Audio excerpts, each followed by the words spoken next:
കൃതേ. എന്നിട്ട് അർജുനൻ പറയുകയാണ്, ഹേ മധുസൂദന, അല്ലയോ കൃഷ്ണ, മധുനാമാനം അസുരം സൂദിതവാൻ ഇതി മധുസൂദന.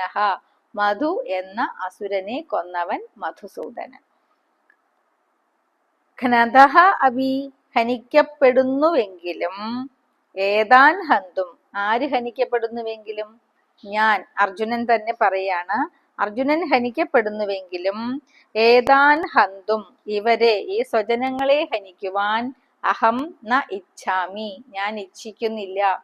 ത്രൈലോക്യേ രാജ്യസ്യ ഹേതോഹോ അപി, ത്രൈലോക്യാധിപത്യത്തിനു വേണ്ടി പോലും ഞാൻ കൊല്ലാൻ ആഗ്രഹിക്കുന്നില്ല. മഹീകൃതേ കിംനു, പിന്നെ ഈ തുച്ഛമായ ഭൂമിക്ക് വേണ്ടി പറയണമോ? 36-ാമത്തെ ശ്ലോകം.